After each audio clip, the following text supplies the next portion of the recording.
Hello, everyone, and welcome to the Career Advice Series webinar, Interviewing, Becoming an Irresistible Candidate. The Career Advice Series is brought to you by ABA Legal Career Central, a career center that offers both career development resources and a job board for law students, lawyers, and other legal professionals across all disciplines and career stages. It is my pleasure to introduce our two speakers today. Linda Laufer is a career coach with 25 years of experience in counseling attorneys and law students. She has worked as a coach at two AmLaw 100 law firms, as well as Yale, NYU, and St. John's Law Schools. Before becoming a career coach, Linda practiced as a litigator. Laura Torchio is a career counselor at Cardozo Law School, where she counsels law students on both traditional and alternative legal careers in both the private and public sectors. Prior to working in career services, Laura was a commercial litigator at a large law firm. Thank you for being here. Linda, I'll turn it over to you. Thank you, Adam, and welcome to everyone who is listening in on the webinar today. Laura and I are very pleased to talk to you today about becoming an irresistible candidate. And by that we mean there are many people who are applying for the same position. They pick a handful of people, and we want you to know how to distinguish yourself so that until you walked in the door, they weren't sure who they were going to hire. And you impressed them so much that it was irresistible. They could not resist hiring you. So we're going to go through the different stages as you prepare and then make your first impression.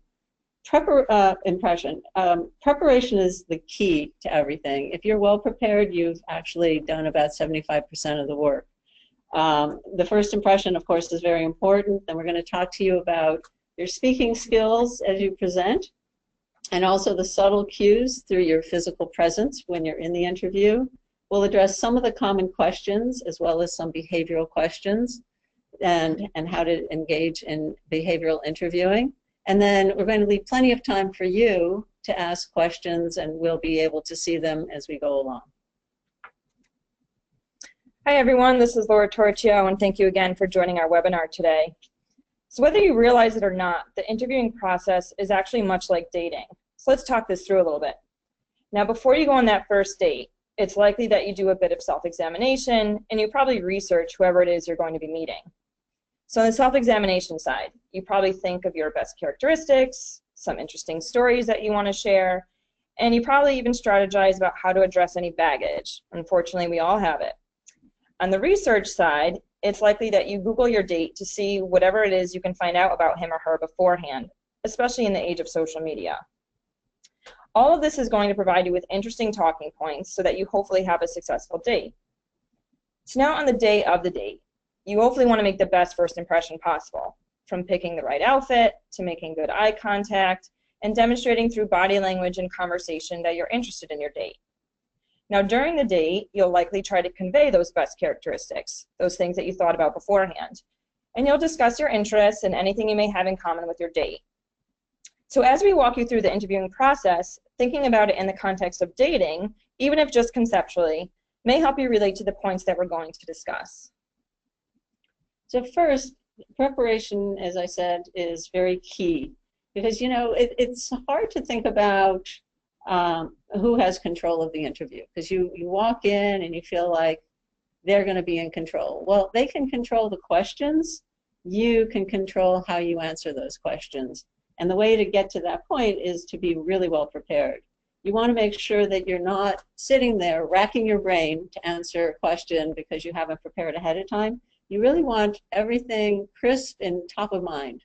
So first you want to know yourself and everything on your resume. So there are two levels of preparation. First, go through each entry so that you can be refreshed on what you've put in there. Now, you may have some older and some forgotten entries on your resume. If you haven't, before submitting the resume, gone through to either refresh your memory or even think about whether those are relevant to the position, you need to go back and figure out what you meant and what you need to say about it, because something that's very random can come up during an interview because it just might pique the interviewer's interest. So once you've gone through that, and you have examples as well for each of those entries, because examples really demonstrate the points that you're trying to make, you want to go into a deeper level of preparation. And that's where you think about your 3 to 5 selling points. What are the 3 to 5 accomplishments that you want to make sure that you get across to the employer before you leave the room? What do you want the employer to remember about you? So those can be tied to particular skills, such as your presentation and communication skills, research, writing, negotiating, maybe it's client service, project management, organization. The list can go on and on and on. When you think about those skills, look at the job description. Think about what are they asking you to do in this particular position. What are the required skills? What are the desired skills? And think about what on your resume would address each of those items. You also want to think about the qualities that the employer is looking for, such as, are you an innovative person? Are you a self-starter? Do you pay attention to detail?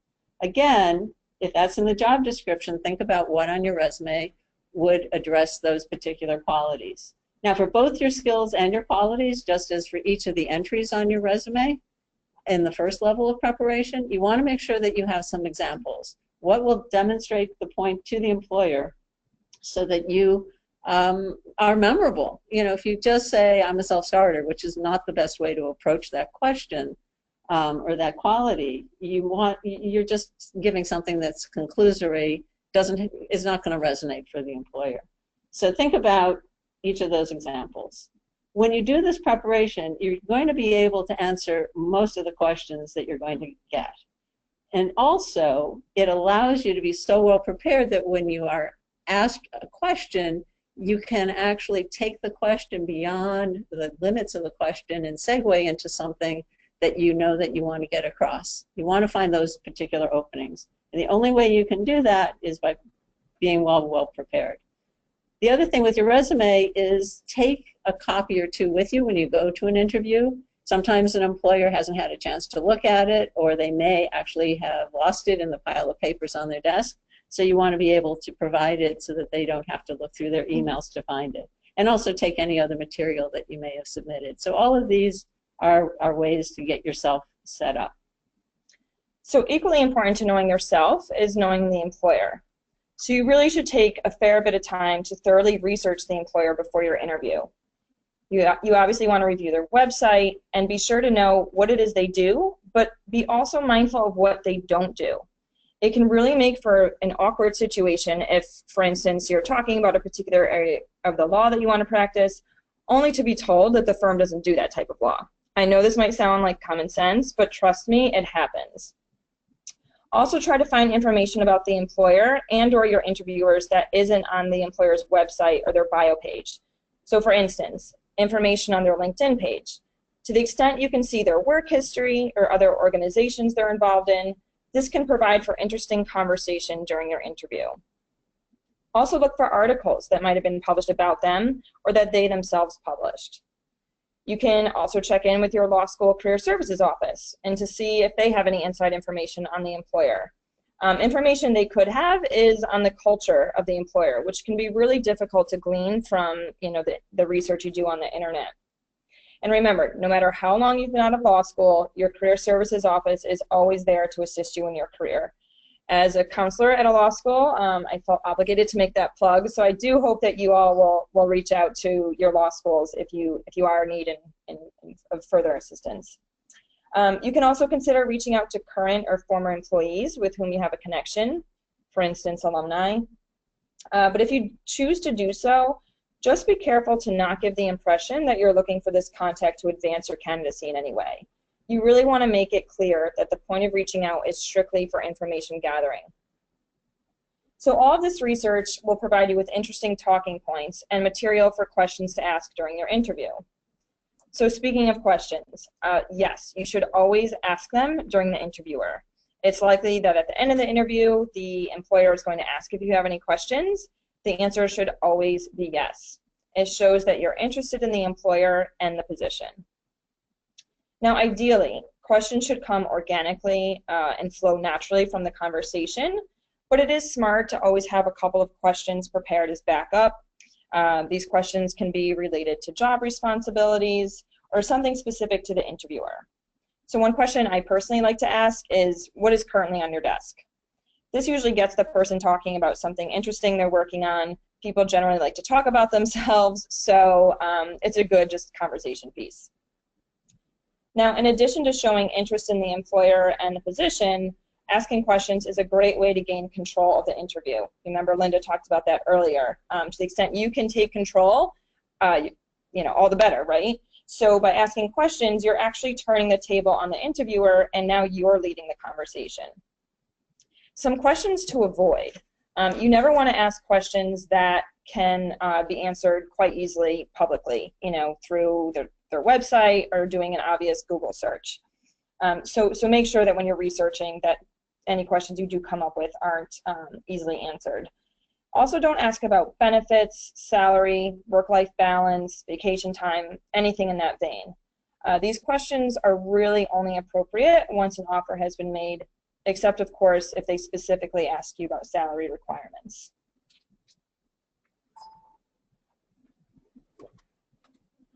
Okay, so now that you are fully prepared, you know yourself, you know the employer, now it's time to actually go to the interview.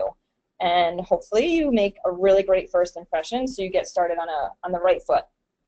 So let's talk about attire. For an interview, professional attire is an absolute must. For both men and women, we strongly encourage you to wear a suit. For women, you can opt for skirt or pants. General rule of thumb is really whatever you're most confident and comfortable in is what you should wear. The suit should be dark in color, so black, dark gray, navy, all appropriate colors. I would avoid a heavy pinstripe, and that's kind of more associated with banking, but if you do have a subtle pinstripe, that's okay. The suit should be well fitted. You don't want anything too big or baggy, and certainly nothing too tight. Now for women, on top, a blouse or a button-down shirt that's neutral in color is appropriate. You just want to avoid any flashy prints or bold colors.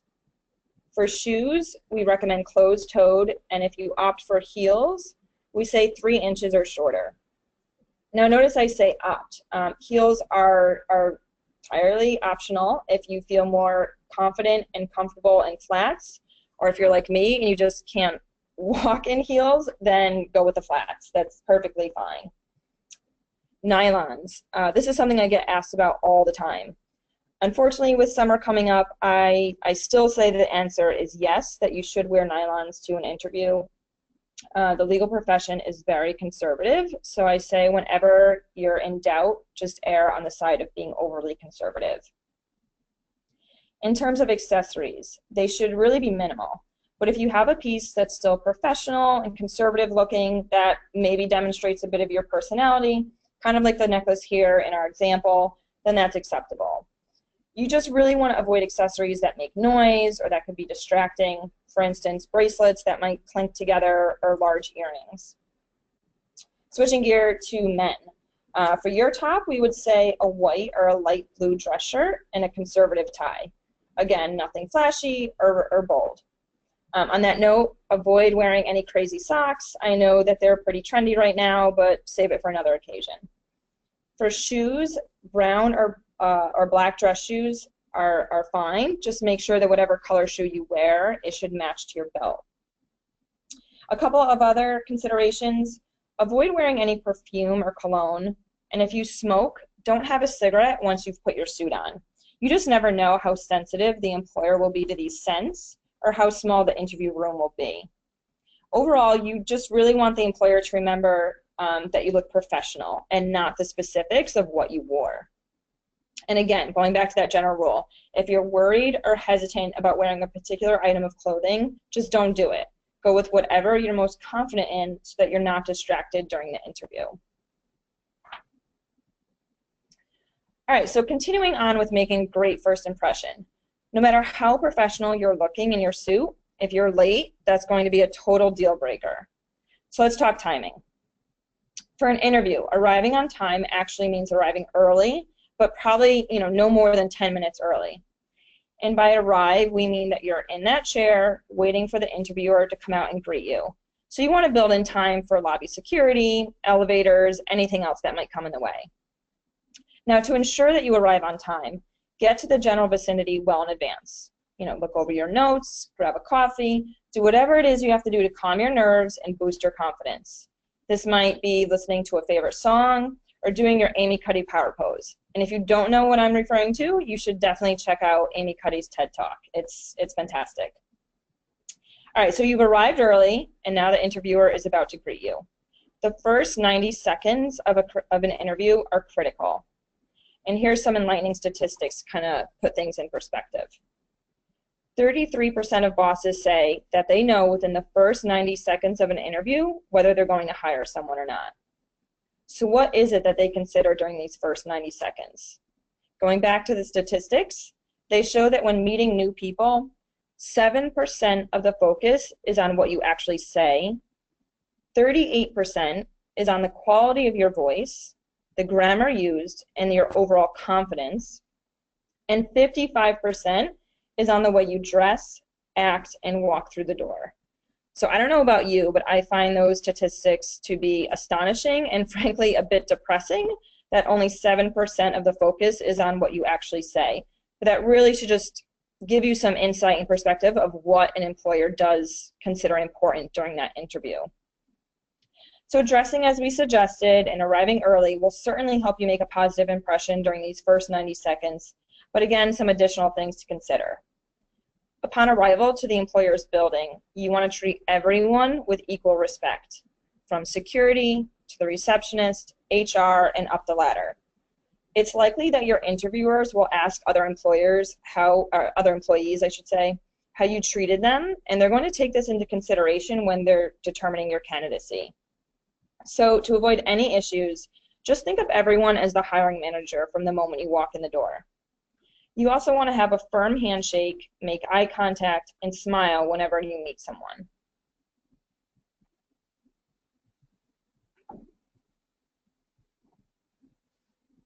Okay, so now moving beyond the initial 90 seconds, and you're in the thick of the interview.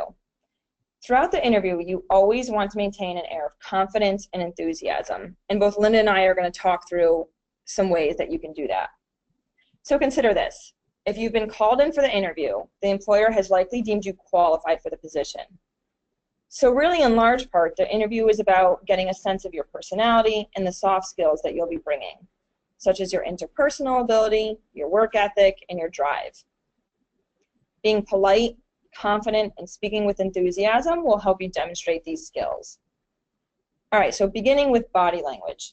While you're sitting, you always want to maintain a straight posture. No slouching, no leaning on the armrests. Your hands can be lightly folded in your lap or resting gently at your sides. Try to avoid using your hands while you speak. It can really be quite distracting. And also don't cross your arms. It can give the impression that you're closed off. You also want to demonstrate that you're actively listening. You can do this with a nod of the head. You can make small comments that show acknowledgement of what the interviewer is saying. But most importantly, you can demonstrate that you're actively listening by responding to the question asked and not the question you assumed they would ask. Again, this could sound like common sense, but oftentimes in an interview we get nervous and we try to anticipate what question will be asked and we start preparing our answer. Before we know it, we spit out our answer only to realize after the fact that a different question was asked. So you really want to be careful to carefully listen to that question and respond to whatever it is was asked. Also avoid any form of fidgeting. Playing with your hair, if you know that you do it, then perhaps wear it in a bun or a ponytail. Accessories, if you play with them, simply don't wear them. Also avoid tapping or twitching your foot. This can really be a pet peeve of many. So now you want to think about how you're going to present yourself through your conversation. And an interview is something that you want to be conversational. You want to establish a rapport. You don't want this to be an interrogation or feel like you're in a deposition where it's question, answer. That is going to be very stilted for you, and you can actually think of this as getting to know somebody. It also helps with nerves. If you think about this as a conversation rather than an interrogation, You can use that as a way to talk yourself into relaxing a little bit. The other thing is to look at the questions as opportunities as opposed to traps. I know that there are things on everybody's resume that you're nervous about being asked, or you're uncomfortable, or you don't like to talk about. It's already on your resume. So rather than treating it as something that's going to trap you, and we're going to talk in more detail about this, but think of it as an opportunity. How you can convince the employer that it's not a weakness or something that they need to be worried about. So how do you have a confident voice? That's one question that always comes up. We talked about how you can use body language to show that you're confident. Confident voice is a concept that is different for everyone, and it's more a perception of the person you're talking to than something that you can just lay out and say, this is how confidence always is going to work for a particular person. So the way that you can address this is to think about a few of these tips. Think of how you can use your voice very well modulated. How you sit can help, because if you sit straight, you're going to be projecting your voice. And as far as the volume, one way to consider a well-modulated voice is if you use headphones or earphones on your device and you adjust it. Sometimes you know that the volume is so low that you cannot hear the music or podcast or whatever you're listening to. And sometimes it's so loud that everyone around you can hear it as well. So when you think of the voice you want to use for an interview, use that as a parameter within which to adjust yourself. You don't want to be so soft that the interviewer has to lean forward and cannot really hear you, or if you're mumbling, cannot really distinguish what you're saying. You also don't want to be so loud that everyone in the hallway and next door to the interviewer can hear what you're saying. So modulate your voice just so that it is at the right level. And that's one way. People who are actually too soft-spoken are often perceived as not exuding any confidence. You also don't want to talk too fast, and you also don't want to be too slow. Again, you want to moderate how quickly you're speaking. Sometimes people have the habit of ending every sentence with what they call an uptick, where everything at the end of a sentence goes upward. So it sounds more like a question. So by that I mean, if I were making this statement that I'm making now, I would end the sentence with this, and it would sound more like a question as opposed to sounding more like a question. So you want to make sure that you're ending each statement as a statement rather than a question. You want to avoid using a monotone. You also don't want to be using simple monosyllabic yes, no. You always want to make sure that you're indicating something beyond a yes or a no in the sentence.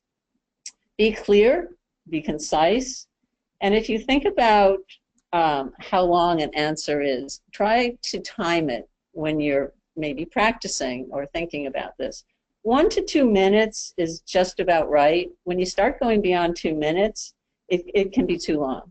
It can lead to rambling. It can lead to showing that you don't really know what you're maybe talking about. And you can also lose your audience.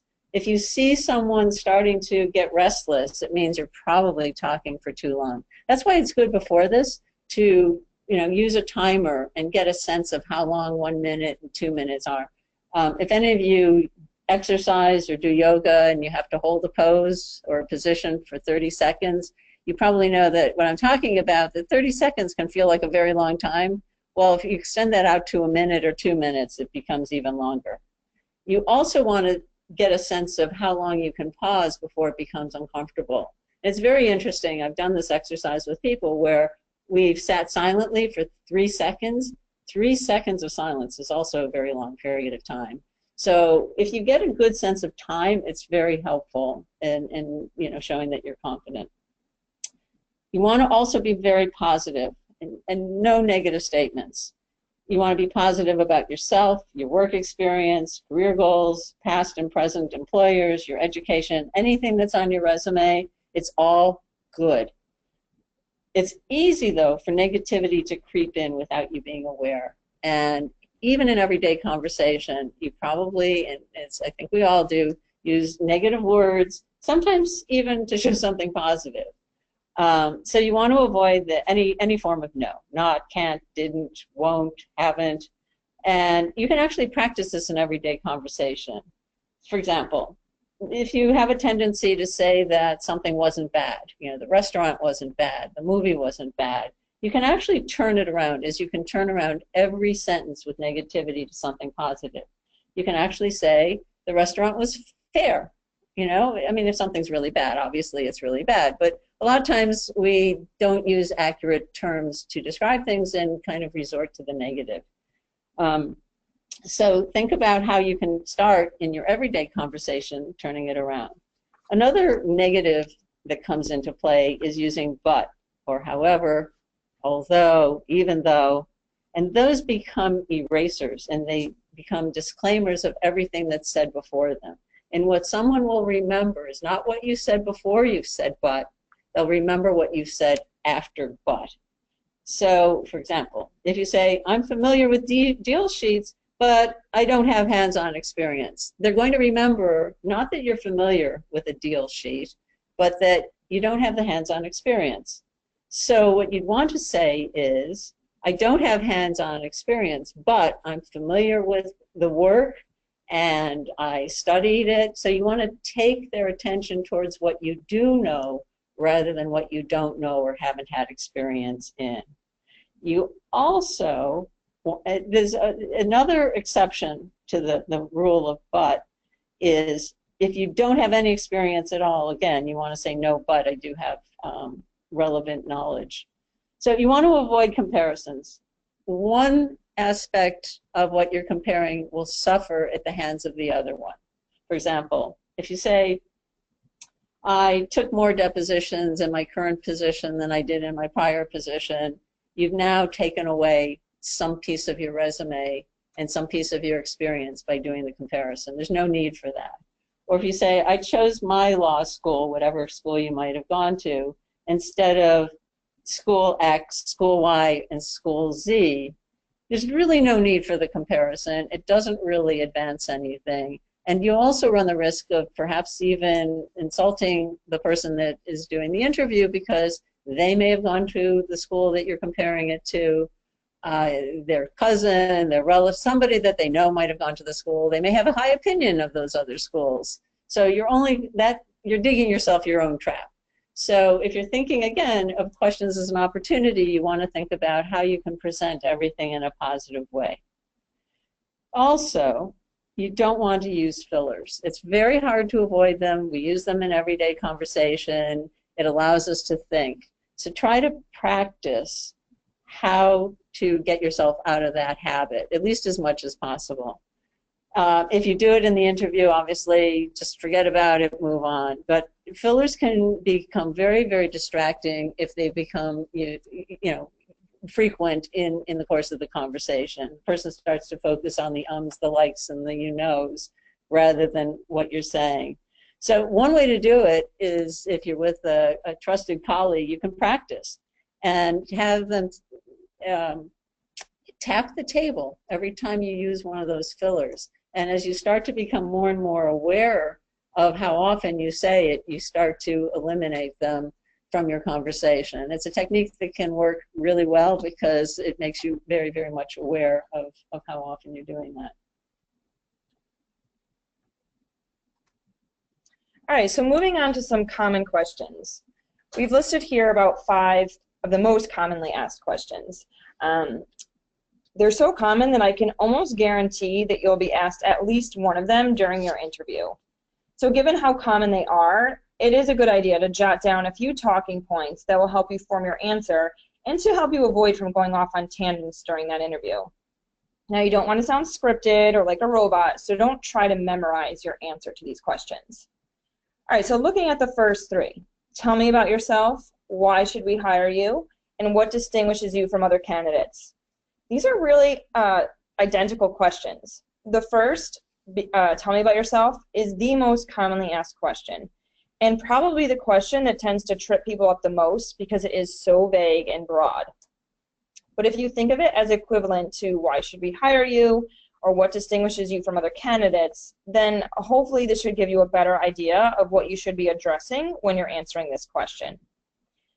Now, going back to what we discussed during the preparation stage, before your interview, as we said, you should always assess your top 3 to 5 strengths.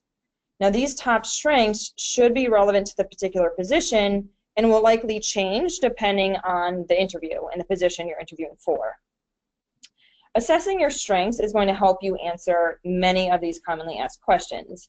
So now, if you get asked one of these vague questions, especially tell me about yourself, you won't be thrown because you'll have thought of your strengths ahead of time, and you'll now use this question as the perfect opportunity to highlight those strengths and reveal to the employer the many positive assets that you'll be bringing to them. Remember that you always want to answer with confidence and enthusiasm, which will demonstrate your willingness to work hard and your interest in the position. This is often equally important to the strengths that you actually discuss in your answer. Now, I do think it is okay to share something personal or unique if you think it's going to distinguish you in a positive way and make you memorable to that employer. So it might be a unique hobby or a unique interest that you have. Just be mindful not to reveal anything too personal or anything that will potentially make the employer feel uncomfortable. I tend to always ask people in an interview the tell me about yourself question because I know that it really can send people down rabbit holes. I've heard about family lineage, siblings, pets, illnesses, you name it, I've heard it.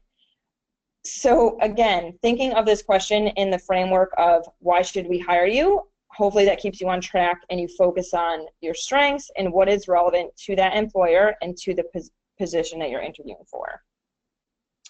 Moving on to the fourth question, why are you interested in working for that particular employer? The key here is to say something unique about the employer that's meaningful to you. So when you're researching the employer, be sure to find something unique that resonates with you and distinguishes the employer from others.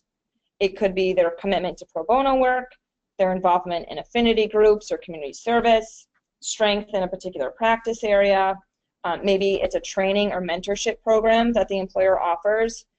There's really a wide variety of unique traits about any given employer. The point is to pick and discuss something that's meaningful to you so that it comes across as genuine. And remember, you always want to have that good understanding of what the employer does and doesn't do. So one of the questions that most people tend to dread is one about their greatest weakness, because you feel like you're being asked to talk about something that's wrong with you. And the employer is actually trying to get a sense of how self-aware you are and how you've dealt with something that maybe has been a weakness. So sometimes you can approach it that it's actually a strength that's quite hidden from view as opposed to being a real weakness, or it can be a weakness that you've overcome. So you also want to make sure that a weakness that you talk about is one that is not relevant to the job. For example, if you're a litigator, you would not necessarily want to say that your weakness is public speaking. That is not going to get you very far. And even if you can talk about how you've overcome it, they might just remember that your weakness is public speaking and not that you've overcome it. So you want to focus on something that is personal to you, relevant to you, and doesn't do you any harm in the course of the interview. So it can't be generic or cliche, because there's some that, you know, a lot of the books would, I remember reading in books, so you're a workaholic, you work too hard, or you're a perfectionist. The employers are already onto that because they probably read those books too. So you want to make sure that it's very specific to you. You also don't want to belabor the weakness. You want to mention what the weakness is and then focus on the positive. What have you learned about yourself? How have you applied it? How have you overcome it? So the other piece is that the context is really important. So what might work well in one context can be disastrous in another. So as long as you can use an example to show how you've overcome it, what you do now, again, it's to focus on the positive. The other thing is I often have asked people not only about their greatest weakness, and I think interviewers do this too, what is your greatest strength? And you want to make sure that you have two standalone, what actually amount to two strengths. The weakness that's now a strength, as well as something else that is a standalone different strength. Otherwise, you're giving yourself two opportunities to talk about something positive about yourself as opposed to only one.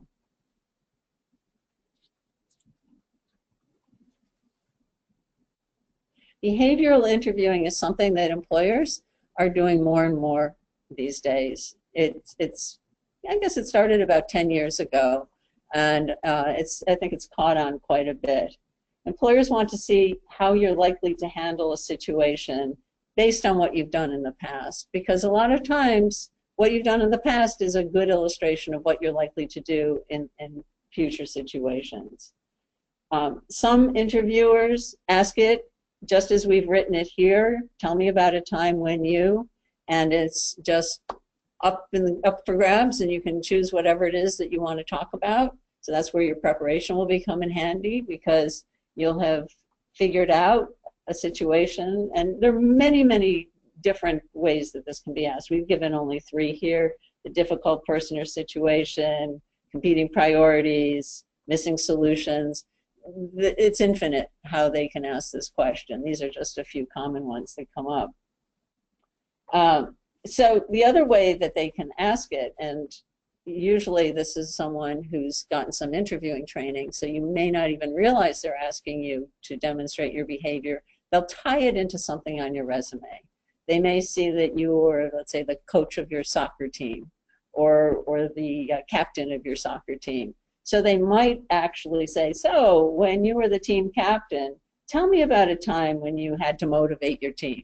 So again, that's a behavioral question, because they want to know, if you're on a team and the team gets bogged down, are you going to be somebody that is going to be able to get things moving along again? You're not going to get bogged down. You're not going to get negative. You're going to be somebody who's enthusiastic and positive.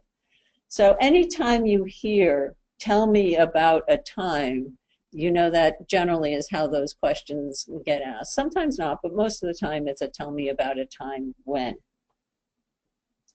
Okay, so as Linda said, there really are an infinite number of behavioral interviewing questions. We've given you these few examples, but honestly, if you Google behavioral interviewing, you're going to find a plethora of resources available to you, and many, many more examples. So there's a lot of great resources out there. So given that you can't predict what type of behavioral questions will be asked, how should you prepare? Ahead of time, think about some unique situations that you've dealt with or noteworthy accomplishments that you've achieved. Doing so will provide you with a good starting point to help you form your responses during the interview. Some examples to consider: a time you took initiative, you sought out additional responsibility, responded to criticism or learned from a mistake, worked well as a team or leader, or a time you had to prioritize. These are all common subjects that are addressed in behavioral interviewing. Also look at the job description to determine what skills and characteristics the employer is seeking. In addition to listing the duties, the responsibilities that you'll have, oftentimes a job description will list what qualities they're looking for in the ideal candidate. So take a look at that as well, and that can give you some insight to the type of behavioral interviewing questions the employer might ask. So now that you've thought of your accomplishments and achievements, how should you actually answer the question? Well, one recommended approach is called the STAR method, which is an acronym for situation, tasks, actions, and results. So taking it from the top, when you're asked one of these questions, you want to start off with a brief description of the specific situation you were dealt with. Then move on to the tasks that needed to be accomplished to deal with that situation. Discuss the actions that you took, and finally finish off with the results that you achieved. So in sum, you're really telling a success story. And using this STAR method is just a great way to form a very succinct response to what can often seem like a daunting behavioral interviewing question. So this actually concludes our discussion of how to become an irresistible candidate, and we hope that you found our pointers helpful. But remember, you can always refer back to the dating analogy if you forget some of the interviewing tips that we've shared with you. So as promised, we've reserved plenty of time to answer some of your questions. So if you haven't done so already, just feel free to write in any questions that you have. Many questions have actually already been sent in, so we thank you for that. There's actually a couple of questions about follow-up to interviews, which is a really great question. Two different topics that I can address. One is whether you should send a thank you email after an interview. I would say this is really a judgment call.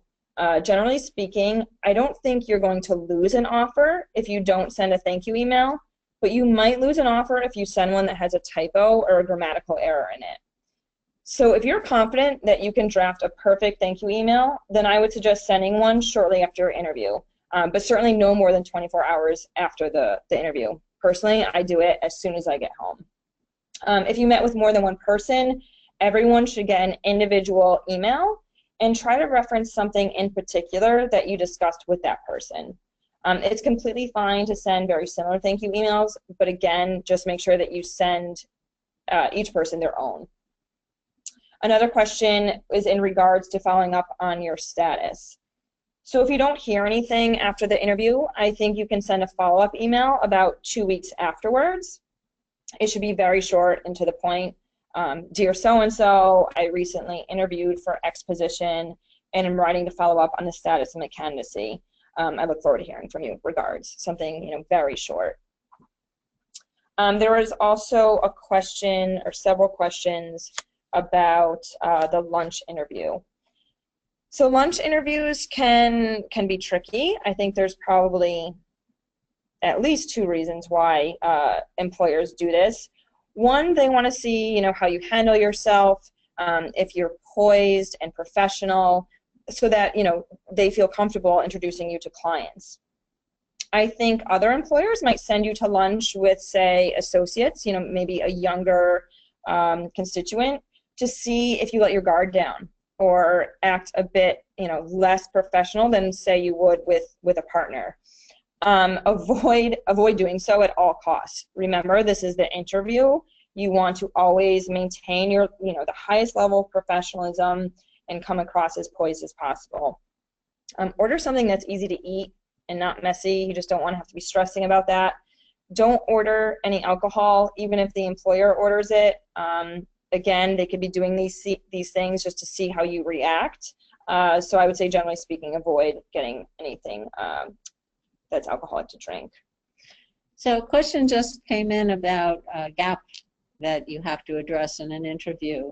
And many people these days have unavoidable gaps. They're taking care of family members, they have health issues.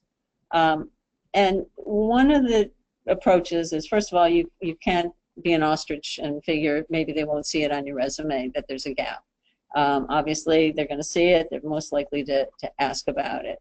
Remember, they've already called you in for the interview, so you've met a certain threshold. They've seen something on your resume that has spoken to them, and they want to speak to you now. So when you're asked the question, you first of all don't want to be defensive about it. It's part of who you are. It's part of your background and experience. You want to make sure that you approach it in a positive way. You don't want to dwell on the reason for the gap, just a sentence, because the more detail you provide, the more they're going to start thinking perhaps about some of their own family situations or personal situations. And look, it's a very significant time or has a significant impact on you. That's clear. It's just the interview is not the place for you to discuss it in great detail. And there also can be some discomfort because some of these areas they couldn't even question you on because of various rules about what you can ask in terms of HR. So a sentence, and then you want to talk about something positive in your, for example, your enthusiasm about getting back into the workplace. If you had an opportunity to volunteer and take classes or CLEs or do volunteer work during the time that you had a gap, or since your gap has ended and you're still doing your job search, What have you done? You want to start to fill in the gap as well so that you have something to talk about. Maybe you were involved in your community, maybe a PTA. If you were dealing with a family member who you had to engage with lawyers about trust and estates issues, or perhaps an accountant about financial issues.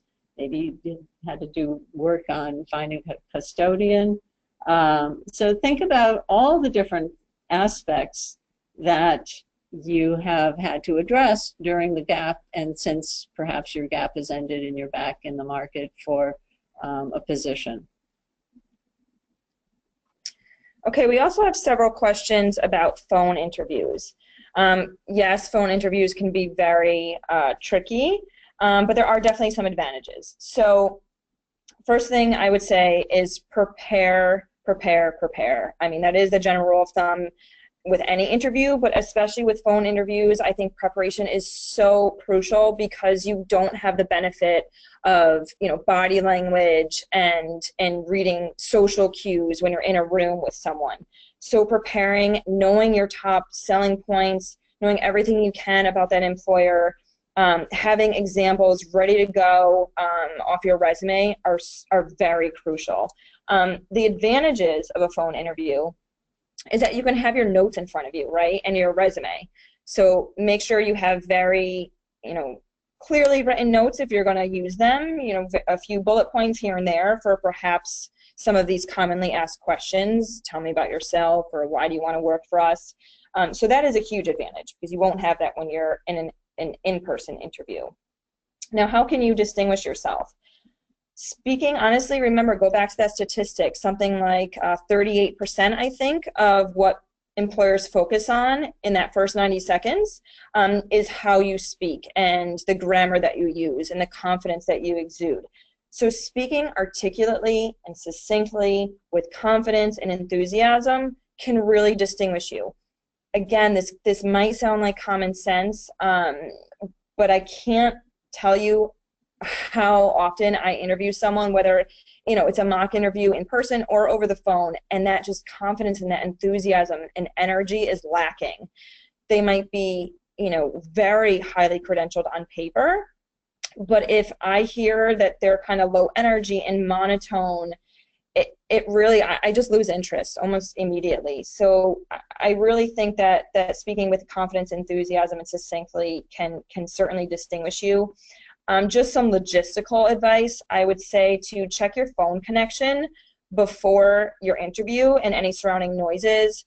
I know that the case on my cell phone, my friends often tell me that it can, you know, just blur the connection from time to time, which is something I would never know. So you want to be sure to check that connection before you actually have the phone interview.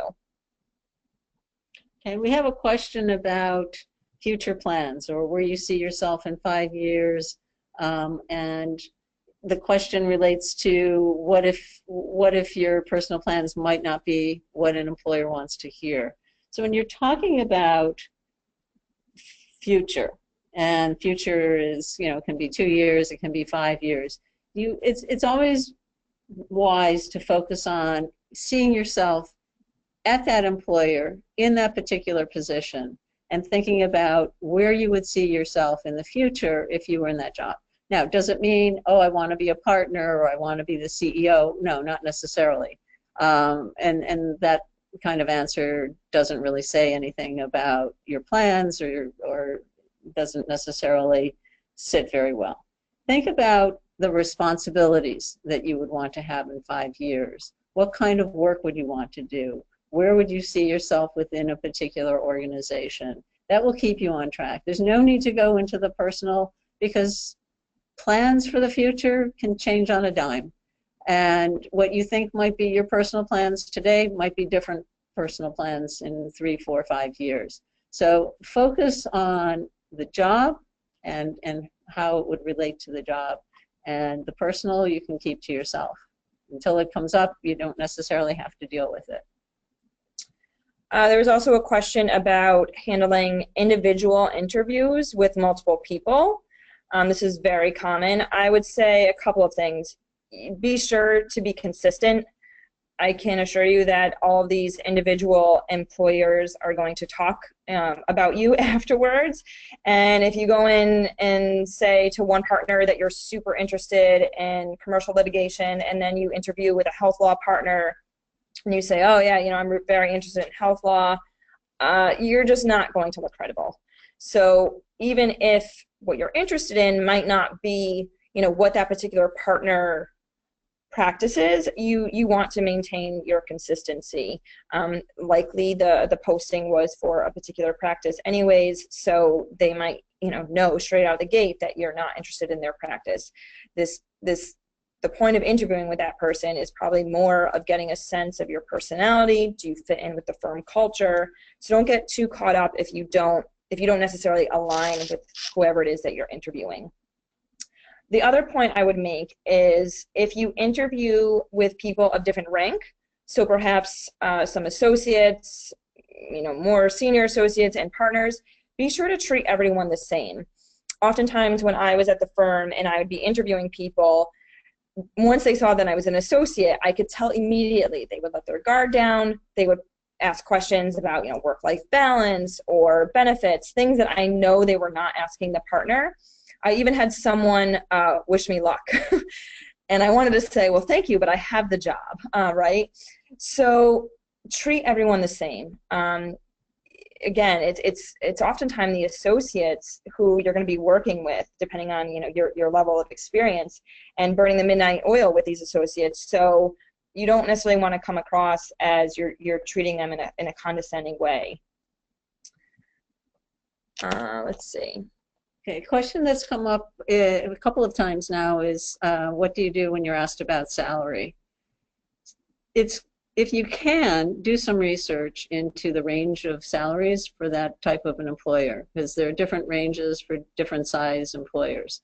It's always hard to know for a particular employer what their range is going to be, because some small firms are actually firms that came together with partners from large firms, and oftentimes those might actually be more on the scale of a large firm than a small firm.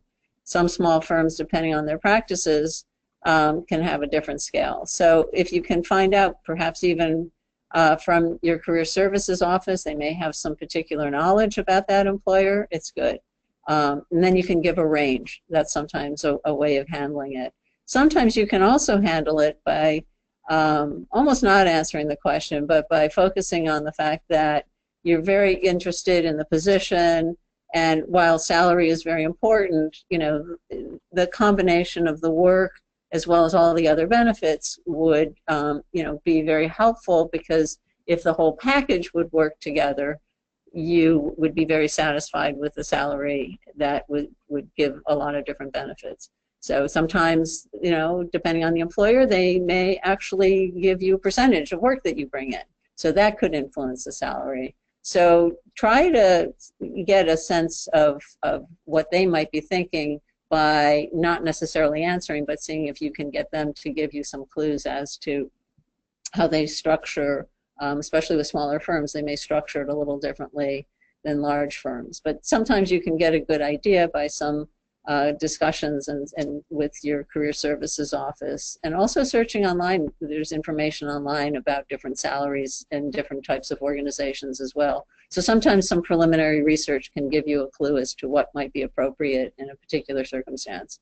And also, you don't want to go too high, obviously. You also don't want to go to the point where you can't sustain yourself. So you have to know what your bottom line would be as well. So we only have 3 minutes left, and I know that Adam has some closing remarks for you all. So I'm just going to address 2 questions that will literally take 30 seconds. We had a question about facial hair for men. Facial hair, I think, is fine so long as it's neatly groomed. Don't feel obligated to have a freshly shaven face before the interview. And a couple of more questions were asked about follow-up, whether you can send a follow-up note or card in the mail. In this day and age, I honestly would say just go with the email. If you really are inclined to send something in snail mail, send the email, and you can mention it in the email that you've also dropped a note in the mail. And then one final question about follow-up. How many times can you follow up? I say, like I said, you can reach out about 2 weeks after the fact, and then I would say, one additional follow-up thereafter. You really don't want to be, hounding the person. So that is all for us. Linda and I both thank you again for participating in this webinar, and we really hope that you found it helpful. Thank you. Thank you, Linda and Laura, for all the great insight to becoming an irresistible interview candidate. And thank you all for attending today's webinar. Attendees, please be sure to check our website at abalcc.org for upcoming free career-related articles and webinars. Recordings are on the website, and right now on your screen are some of the programs coming up. And search for jobs at jobs.americanbar.org. Before leaving, please complete our short survey. Thank you again, and have a great day.